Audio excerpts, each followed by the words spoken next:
নমস্কার, আজ একটা নিরামিষ রেসিপি নিয়ে হাজির হলাম তোমাদের সাথে শেয়ার করতে। আর তোমরা কি দেখে বুঝতে পারছো আজ কী বানাতে চলেছি? তো আমিই বলে দিচ্ছি, আজ তোমাদের সাথে শেয়ার করছি ছানার কোপ্তা।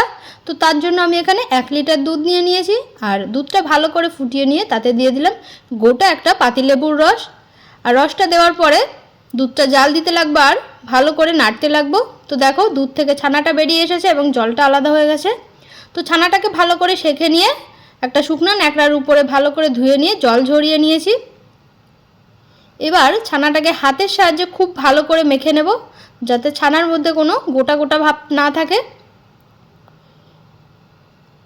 ঠিক এভাবে মেখে নেব। নেওয়ার পরে এখানে আমি দিয়ে দিলাম 1 টেবিল চামচ ময়দা। ময়দাটা দিয়ে ভালো করে মেখে নিয়ে ছোট ছোট লেচি বানিয়ে নিয়ে গোল গোল শেপ দিয়ে নেব। এবার আমি গ্যাসে একটা কড়াই বসিয়ে দিয়েছি। কড়াইটা ভালো করে গরম হয়ে আসলে এতে দিয়ে দিলাম বেশ খানিকটা সরিষার তেল। তোমরা চাইলে সাদা তেলও দিতে পারো। সরিষার তেলটা গরম হয়ে আসলে এতে বল আকারে ছানাগুলোকে দিয়ে দিলাম।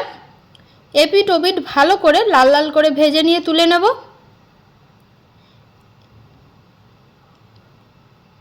যে ছানার যে বলটা ভাজা ছিল সেই তেলটার মধ্যে আমি দিয়ে দিলাম 2টো শুকনো লঙ্কা, একটা তেজপাতা, দিয়ে দিলাম 1 চামচ হিং।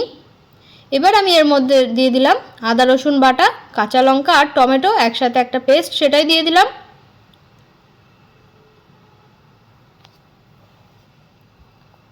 টমেটো কুচিটা দেওয়ার পরে দিয়ে দিলাম কিছু গুঁড়ো মশলা, দিয়ে দিলাম স্বাদ মতো নুন, পরিমাণ মতো হলুদ গুঁড়ো, জিরে গুঁড়ো আর কাশ্মীরি লঙ্কার গুঁড়ো।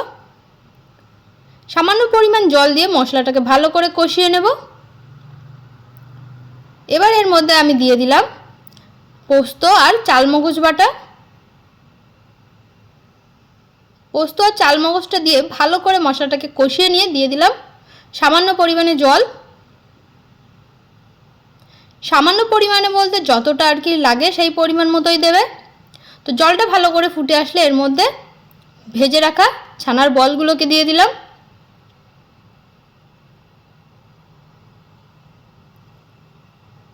ছানার বলটা দিয়ে খুব ভালো করে ঝোলটাকে ফুটিয়ে নিয়ে এবার এর মধ্যে দিয়ে দিলাম ভাজা ধনে আর জিরে গুঁড়ো করে নিয়েছি, সেটাই মশলাটা দিয়ে দিলাম।